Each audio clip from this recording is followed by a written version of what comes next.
Dean Rusk disagrees with you, and he was the Secretary of State at the time, but that's fine. The communist nations have exploited the turmoil of a time of transition in an effort to extend the communist control into other areas of the world.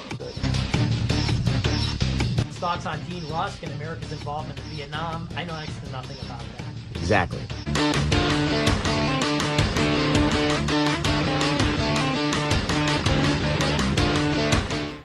The media's betrayal at Tet. Joseph Goebbels called it the big lie, the deliberate misrepresentation of facts and reality in order to achieve a political objective. Been part of parcel of the New World disorder we lived under the past century. Ever since Vladimir Lenin first used the big lie to disguise his seizure of power from Russia's post-Tsar provisional government in November 1917 by telling the Russian people he was preventing a coup, not perpetrating one. America's first major encounter with the big lie, with all of its disastrous consequences, started about 50 years ago today, when the American mainstream media, CBS and other networks, plus the New York Slimes and the Washington Compost, decided to turn the major communist Tet Offensive against U.S. forces in South Vietnam on January 30th, 1968, into an American defeat, rather than what it actually was, a major American victory. We've all lived in the disorder and the chaos that the campaign set in motion ever since. By the end of 1967, the communist cause in the Vietnam War was in deep trouble.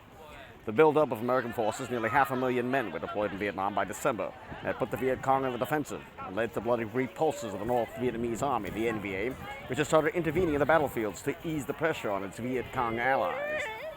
Hanoi's decision to launch the Tet Offensive was born of desperation. It was an effort to seize the northern provinces of South Vietnam with conventional troops, while triggering an urban uprising by the Viet Cong that would distract the Americans, and some still hoped revive the fading hopes of the communists.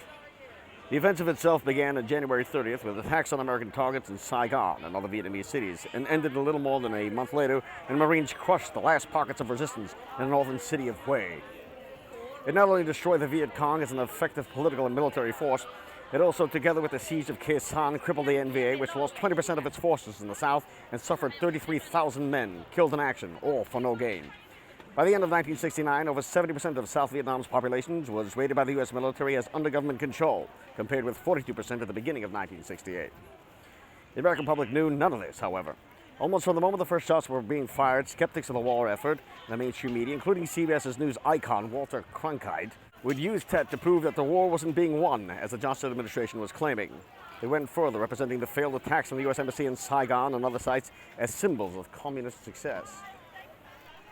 As the Washington Post's own Saigon bureau chief Peter Bergstrup documented in his book, The Big Story, reporters caught in the fighting systematically used it to turn the reality of American victory into an image of an American and South Vietnamese defeat, reporting, for example, that the Viet Cong had overrun 5 floors of the U.S. Embassy when in fact the VC had never even gotten inside the building. Newsweek's coverage of the siege of Khe Sanh showed 18 photos out of a total of 29 of dead or wounded Marines, or Marines huddling under cover. Never mentioned that the Marines were steadily pushing back the NVA and inflicting heavy casualties. That campaign of misrepresentation culminated in Walter Cronkite's half-hour TV special on February 27th, when he told his viewers with an appropriately glum face that had proved America was now mired in a stalemate, even as American forces were breaking the siege around Khe Sanh and clearing out the last resistance in Hue. The misrepresentation by America's most respected newsmen and most trusted media outlets of what had actually was happening during Tet stunned the American public and the body politic. Popular support for the war took a heavy hit as the war's critics now grabbed center stage.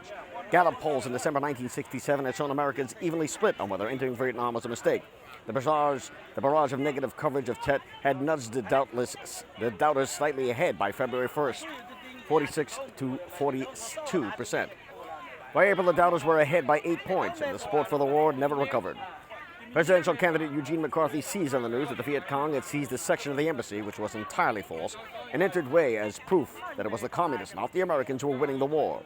Cronkite's TV broadcast all but doomed the re-election campaign of President Lyndon Baines Johnson. In April, McCarthy won the Wisconsin primary by a stunning 10 points, and LBJ bowed out of the race. Robert Kennedy seized the opportunity to enter the race as an anti-war platform.